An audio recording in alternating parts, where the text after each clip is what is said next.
Welcome to Recross the Paths. My name is Cade, and today I am joined by Morgan, though some of you may know her as Darth Pink Hippo. Welcome, Morgan. Hello, thank you for having me. It's a treat to have you here. We're going to unpack a couple of different things today, but our jumping off point, and a really fun one, is the disaster movie cube. Heck yeah. Would you like to give us an overview for this project as we begin to explore it? All right, so the Disaster Movie Cube was inspired by conversations that I was having at the first CubeCon while Brothers War was being spoiled. And I was wanting to do something based off of Pacific Rim because I have always loved the sea monsters of Magic the Gathering. And sea monsters versus robots sounded great. I just had to figure out where to go from there.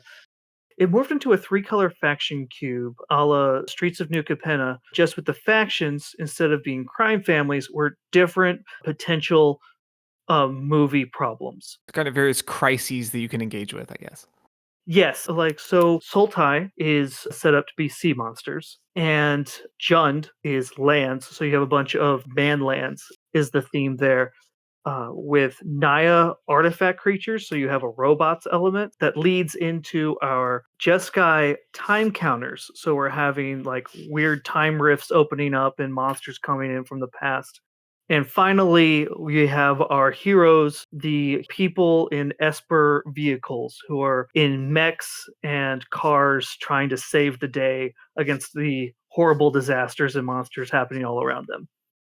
It's a really fun premise that you get to, in a way, pick which faction you want to be the, if not the hero, like the primary character in each pass.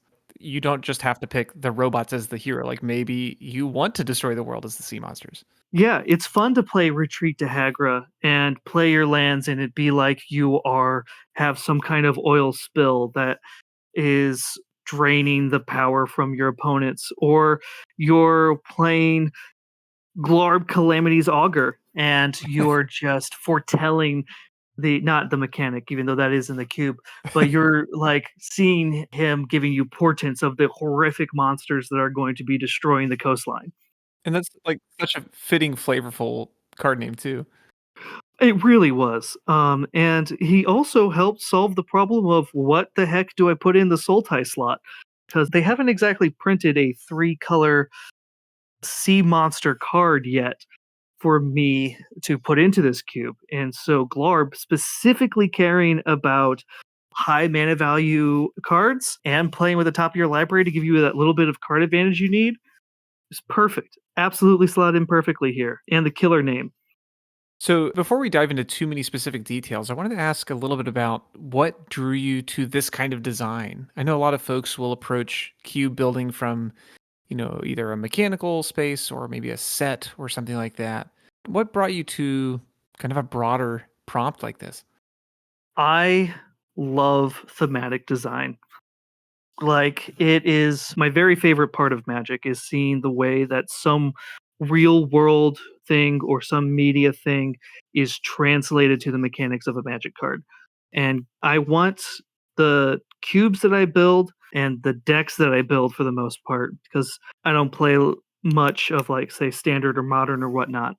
So like my commander decks and my cubes are all very flavor forward, and getting something with the hook of once I had the idea of the name Disaster Movie Cube, everything else just fell into, well, how do I push this theme as hard as it can go? Did that precede the secret layer that was all of like the old VHS covers, or was that after? Yes, it did. And when that secret layer came out, who boy was I excited. Yeah, so actually at the first CubeCon on the very last day, well, I guess the Monday after CubeCon, I was sitting getting breakfast with someone looking at the spoilers for the Magic 30 secret lair Hmm. that they Hmm. did when they showed off that VHS Shark Typhoon. Right. And that was before they had made the secret lair of all the VHS ones. That was the first one. And I saw that and I was like, I have to have this. This is just a sign that Disaster Movie Cube has to happen. And it's now the like the title card for the project. Oh, absolutely. It's one case where someone sees the card image on the overview and immediately gets what I'm going for. And I think that's a good segue to how important is card art when you're putting together something like this? More important than it should be. I have definitely made card choices based off of art that probably would not have gotten in otherwise. For example, the most recent example, I should say, is I pulled the special guest of Phantasmal Image Yeah, yeah, yeah. with the creepy clown mirrored copy. And once I pulled that, I came up with an excuse to put it into the cube because having that horror clown archetype from an art perspective, I felt added to the flavor of the cube. That is a particular kind of disaster, I suppose. Yes, and the mechanical reason why this is totally fine and not at all weird, is that you can use it as a copy of one of your sea monsters. So you have a 2 mana copy of your 6 mana sea monster that you've cheated into play for some other reason. I suppose you can also crew one of your giant vehicles and make a copy of the vehicle, so you have more of those. Yes, that is absolutely something that you can do with it. While also, yeah, Phantasmal Image is historically a powerful card, but there's so many pieces of removal in this cube. It has the illusion downside. So just targeting it once does solve that problem for you. So I felt like this is an okay time to test out this particular card whenever that art is that pretty. Absolutely. So, as you consider this cube from a thematic perspective, and it is dripping with flavor, how do you balance the thematics to the mechanics? Like, where does that line fall for you? I try really hard to make sure that the cards that do get in on their art are so dripping with flavor that it would feel like the cube was missing out to not have it. Whereas most of the additions that I do make are based on the mechanical archetypes. So while the mechanical archetypes are very flavor forward, almost every card does have to help reinforce those. And I can give you a list of a few things that don't necessarily, like Anzrag the Quake Mole. He's not doing anything for the cube mechanically, but having a mole kaiju causing earthquakes is pretty on the nose. And the Supreme Verdict, the Secret Rare Prize card, I replaced Time Wipe because I wanted to have the Destroy All Monsters poster art in there. Oh, and it features like Gyruda and Kogla and like a bunch of the other Ikoria monsters in the art. That's that's pretty hard to ignore. Yeah, especially like there's monsters that are in the cube otherwise on there. But most of what does happen is that I have a set of filters that I put in for each of my archetypes and make sure that what I'm working with comes from there. I appreciate that while it's thematic, you'd think of this as a theme driven cube, that mechanics are also really at the heart of it. Yeah, Mark Rosewater has talked a lot about the importance of making sure that we can't tell at a glance whether a set is bottom up or top down. And that line has definitely been like really resonant with me while I was building this and while I've been maintaining this for now 2 years. It's important to me that it gets across its themes without feeling like it's leading to weaker gameplay because of it. My goal with this cube is to make the perfect environment for specifically me that I can share with other people. And I'm going to enjoy this less if it does not lead to as good gameplay as it does. I've heard other people suggest that one of the joys of Cube is creating a space where you can play your favorite things and then just bringing other people in to enjoy it with you. Yeah, I this is a place where I get to say I made sea monsters and time counters be viable themes to work around. Come check it out. One other thing that went into this is I tore apart some of my commander decks to build this cube. And so there's mechanical through lines from decks that I had 2 years ago that are just ported over into the cube really well. So there's a lot of historical design work, deck building work of mine that's baked into the DNA of this cube. And that seems like a comfortable place to start some of these builds too, where it's not just conjuring it all from scratch, but here are things you already enjoy playing, Hmm. and then you get to go from there. Realizing that my time counters deck and my Sea Monsters deck were both playing Deep Sea Kraken, Yeah. helped me look for other through lines that would help bridge that gap. Because Deep Sea Kraken is a wonderfully playable card in both of those instances. And Eric's Methes being a great place to play clock spinning, and clock spinning was made to help you mess around with your time counters. Literally, a lot of this was just looking at what cards are in common between commander decks of mine around the themes that I wanted to build. I'm sure that's satisfying when you find those through lines and then you can build around them. There's more to do. Oh, absolutely. Yeah, it felt really, really dang good as I was putting this together for the first time. And it has continued to feel good as I have maintained this list for the last 2 years. Morgan, in your overview, you described that you're trying to build an environment where a, quote, battle cruisery fight for resources and dominance are central, end quote. So how do you go about pushing players towards these big plays? Like how do you make sure that you can survive long enough to do that, I should ask? One of the most important things is finding cards with smaller alternate casting costs or alternate modes. For example, we just talked about Deep Sea Kraken. Deep Sea Kraken, you are never going to pay full price for unless you're in the end game. Hmm. Nobody's paying 10 mana for Deep Sea Kraken. That's a 3 drop. And Sword Coast Serpent is going to hang out in the adventure zone for most of the game because you used it as a removal spell early that drew you a late game monster. A late game monster that can't be discarded too. Yes, exactly. And so much of what the cube is doing is giving you something to do early and the tools to protect your pieces until the end. There is a large amount of ramp cards, so that way the decks that do want to play the gigantic monsters to finish the game are able to get there. They have access to that. You bring up a very good point, though, because the Naya Artifact deck is historically the best deck in this format. There are some cards that seem like pretty middling magic cards. Mandible Justicar from All Will Be One seems pretty innocuous on its face, and it was just merely a good card in its limited format. But with the amount of cheap artifacts and the amount of token artifacts that can be spammed to the board quickly by the Naya deck, that got wildly out of control and had to be cut for power level reasons.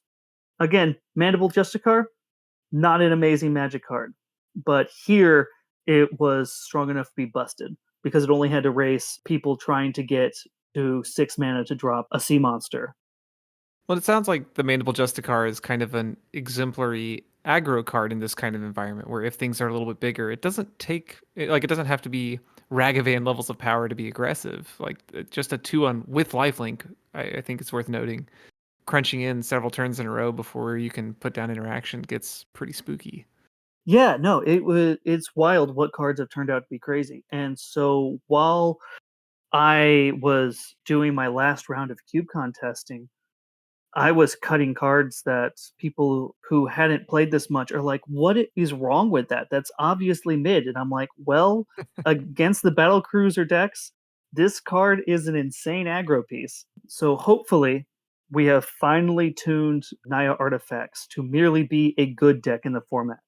Well, I imagine balancing in a battle cruiser flavor is a little different than at like a lower mana value because so many of your bigger, more expensive cards have splashier, more impactful effects. Absolutely. Anytime that I've gotten a small mana value card that plugs into one of the bigger decks, it has absolutely been a game changer for me.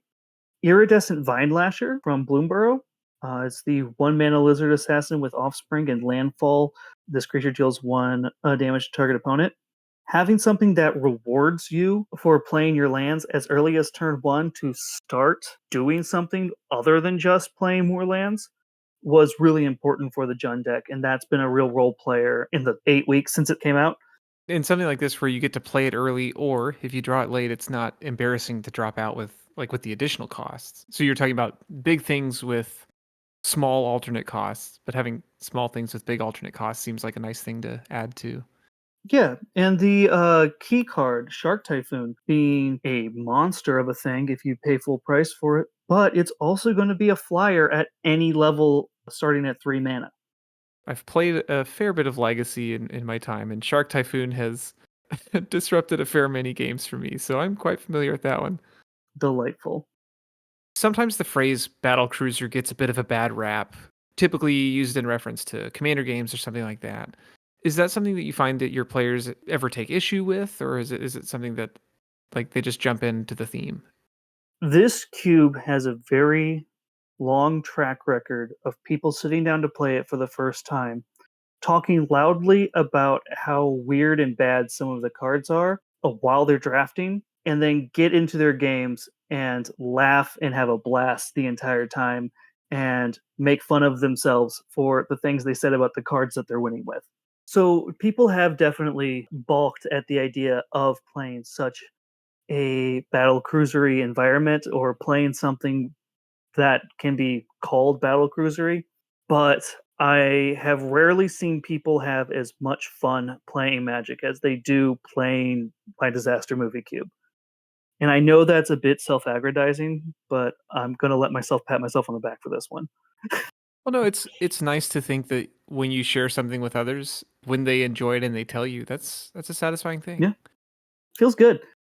So the version that we're looking at and that we'll link in the show notes here is one that is a list that has been curated particularly for KubeCon. How does this version differ from your original list? In all of my cube design projects, I make a few custom cards for that environment. Usually it's because I'm doing things that are under supported, like Sultai Sea Monsters, that could really use a glue card.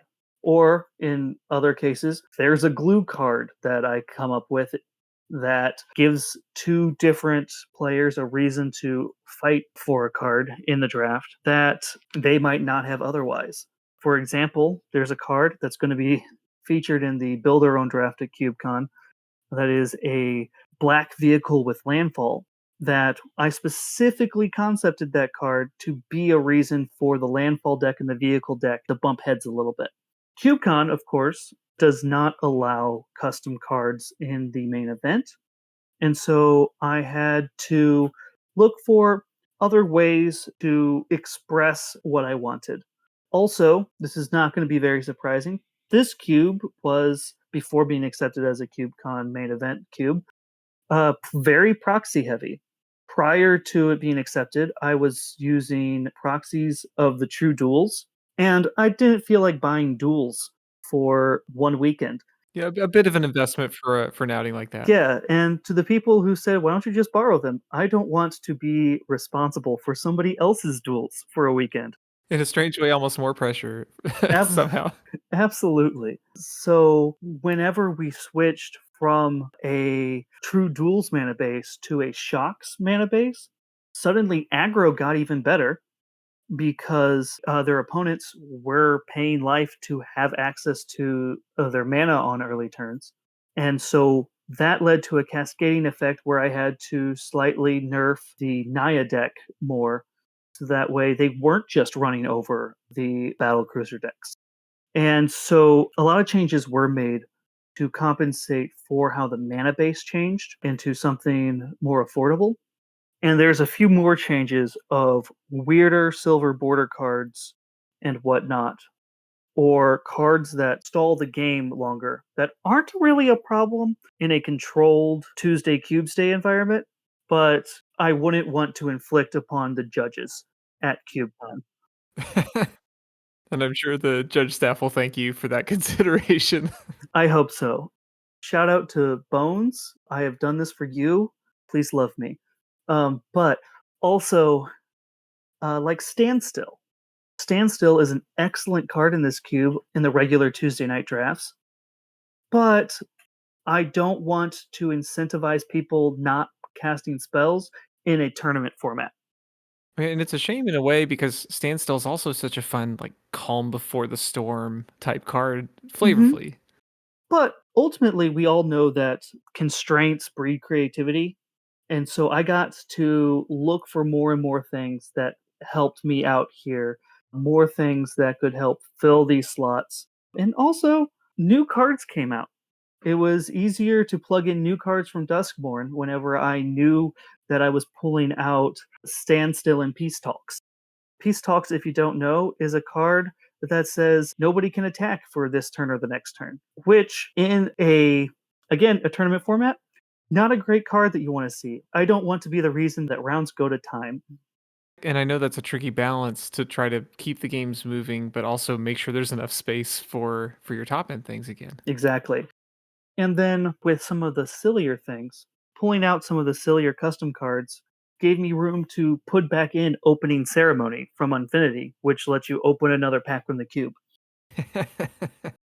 Excellent. I was saying you also have a lore seeker. I believe lore seekers in this cube, so you have lots of opportunities to open bonus packs. Yes, the cube is 448 cards, specifically because it is drafted with 16 card packs.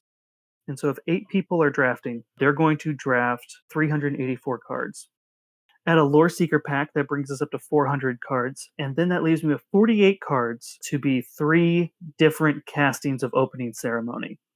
Basically, the math works out to using every card because of the silly cards that I've added, rather than being just a straight 360.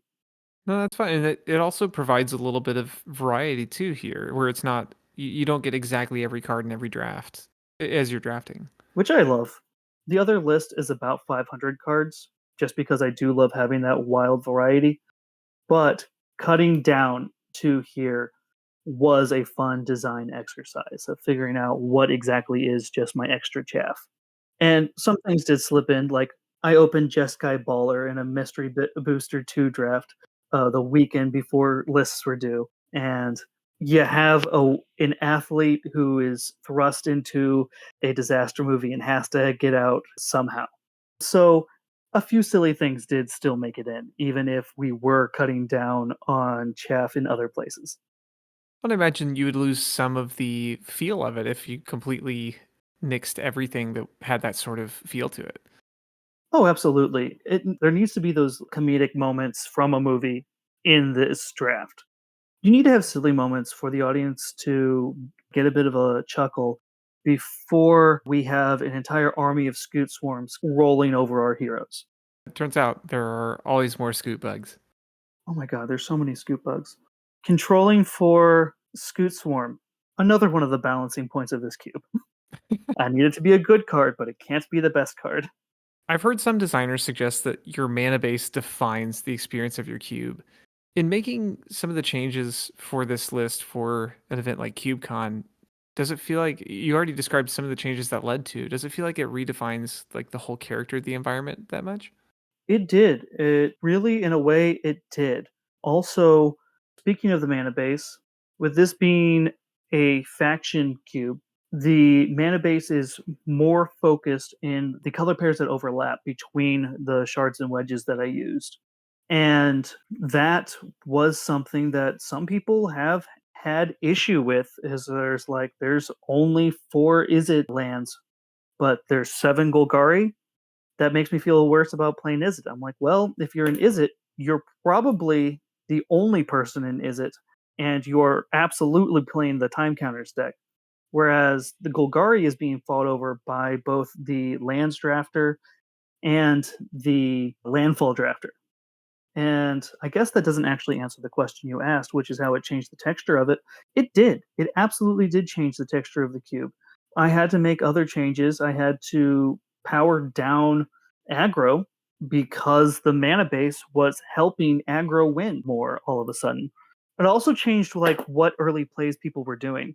If you could guarantee that you were going to fetch a true duel on turns 1 or 2 and have a really good chance of doing that, then you were able to make more of your early plays no problem. And so pretty much every deck did take a bit of a consistency hit and a bit of a speed hit by changing the mana base like I did.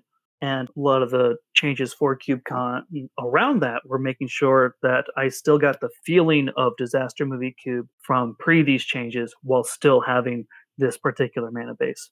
And not gonna lie, I've really adapted to this particular version of the cube, and I'm not going to go back to True Duels after CubeCon's over. Hey, there you go. Well, that's interesting that doing something that, as you described, as a restriction for this purpose, probably a little reluctantly at first, has led to like a fresh perspective on a project you've been working on for years. Yeah, and that's honestly been one of the most exciting parts about having this in the CubeCon event. That I have had to make changes. I have had to rearrange how some things worked, but ultimately I'm learning to love this even more than I did before I had to make these changes. One other change that had to be made, Phyrexian Dreadnought is in the other list. And I was not about to drop $100 on a single card for CubeCon. And Stifle Knot was an archetype that could easily be played. And so that led to other cuts. Cutting Phyrexian Dreadnought led to other cuts in the cube and wound up with slightly different things that you were looking to do in your artifact decks. That's really interesting to think that it, in some ways, has become, if you want to think of it as like two different environments, sort of like that this cube plays totally differently depending on which form it's in, if that's a way to describe it. Yes, yes, it absolutely does have a different feel than it used to. I'm just very, very fortunate that I really dang like the form that it's morphed into. I will note I also appreciate the way you approached that initially too, that this cube is not particularly beholden to any sort of spreadsheet aesthetic or balance of color from a numerical perspective. That it covers a lot of ground that doesn't always look balanced. Oh, absolutely. For example, there are 6 Boros multicolored cards and 2 additional Boros hybrid cards. There is 1 Celestia card in the entire cube. And in some cubes, that would be its own disaster. But here, I cared far more about the archetypes having a roughly equal amount of cards that they can access than I did individual colors. And you'll note that there's some slight differences in the mana base. For example, Jund gets a twisted landscape, whereas the other 4 3-color groups, Are we shards or wedges? I think we're they're both. shards, right? Oh no, we are both. That's right. Yes, because we do use both shards and wedges here, but they are balanced to where each color appears 3 times. But yeah, so something like Twisted Landscape playing into Jun's landfall theme, where Yeah, the other colors wouldn't see that the same way, or maybe some of your other tap lands are going to play differently in different colors. yeah. So Jund gets Twisted Landscape, and Rakdos gets Lava Claw Reaches specifically because they're helping the Landfall Manlands theme of Jund that the other colors aren't trying to do as much. And I will say the mana base is a lot more balanced than it was even 3 weeks ago. And the Sea Monster deck has more Simic cards just by the nature of that is where sea monsters are focused in Magic the Gathering. So Simic, while only appearing in the Sea Monsters archetype, does have more cards than Orzhov and Celestia and Rakdos put together, specifically because those other groups have a lot more monocolored cards that work for their archetypes. Also, spreadsheet aesthetics are overrated. Play weird spreadsheet numbers and see what happens. My one concern for a while was black. There was only 30 mono black cards in the cube, whereas there's over 50 cards of each of the other monocolors.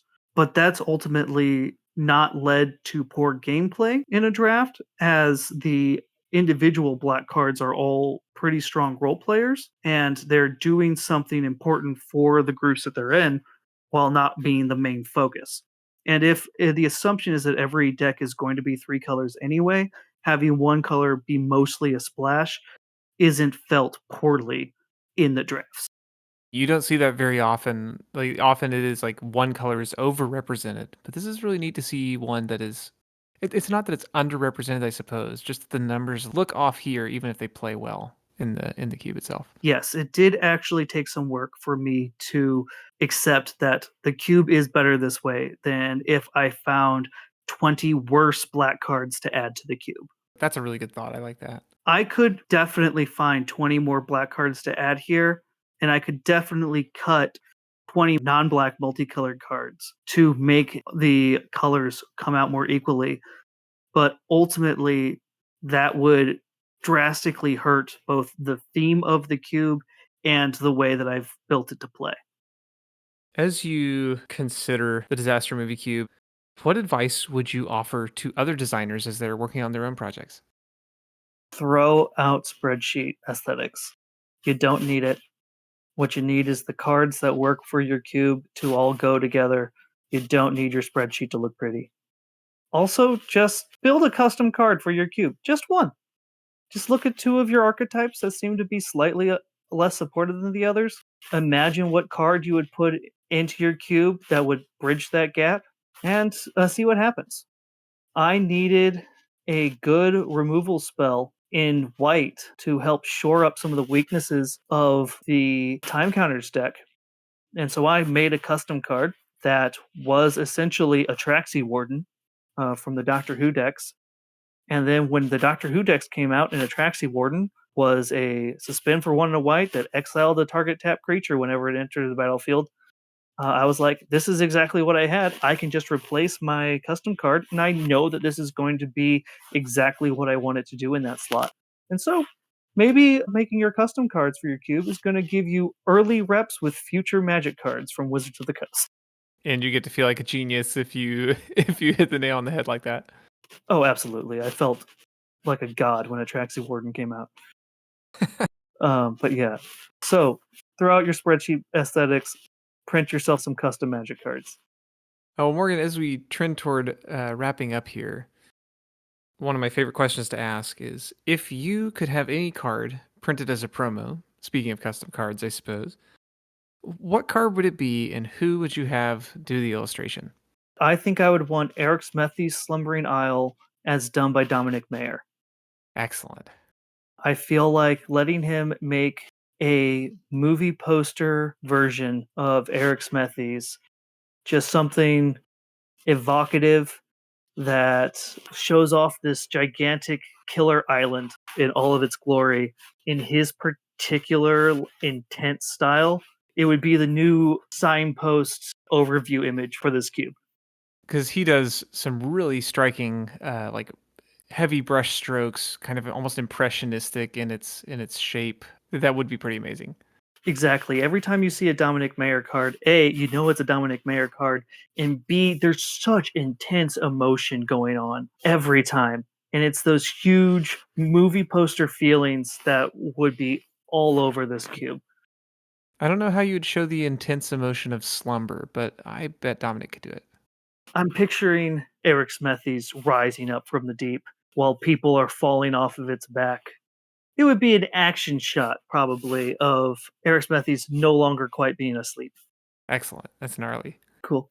So this has been a treat, and I really appreciate you taking your time to show us through the Disaster Movie Cube.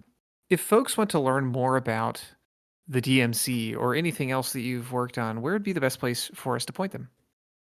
Well, you could check out my Cube Cobra page or my Twitter. Both of them are Darth Pink Hippo. Also, for any of your queer cubing audience out there, I do run a Discord server with a number of other designers that are going to be featured at CubeCon, specifically for queer cubers called LGBTCube.